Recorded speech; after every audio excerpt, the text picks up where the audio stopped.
"Oh, honey, you're the third Tim Curry to call today," she said and hung up the phone. It was the spring of 1976. By coincidence, I had moved into a great apartment behind the Waverly Cinema in New York's Greenwich Village. The Waverly was the flagship of several key venues that were experiencing success, with a little film called The Rocky Horror Picture Show, whose new life had just taken off. I'd been in the stage adaptation, the original play. We'd had an extraordinary run in London and Los Angeles. But when the film was released in 1975, it had bombed rather spectacularly. Less than a year later, it was going through a sort of renaissance due to some genius marketing and raucous audience participation. Naturally, I was curious, however, about this new incarnation.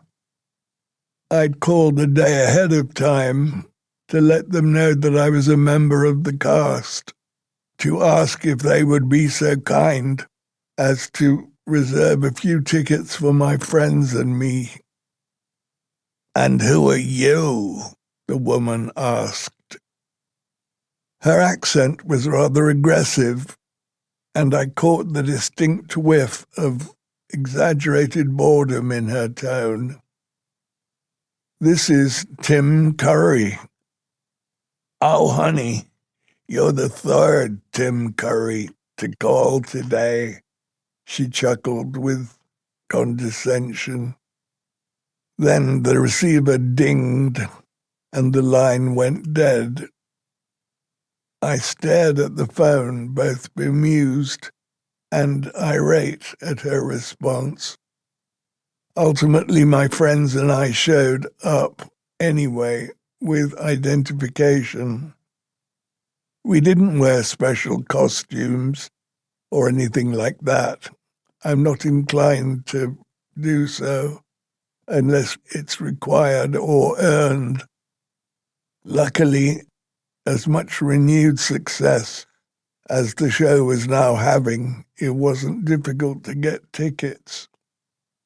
We went in and sat toward the back of the theater.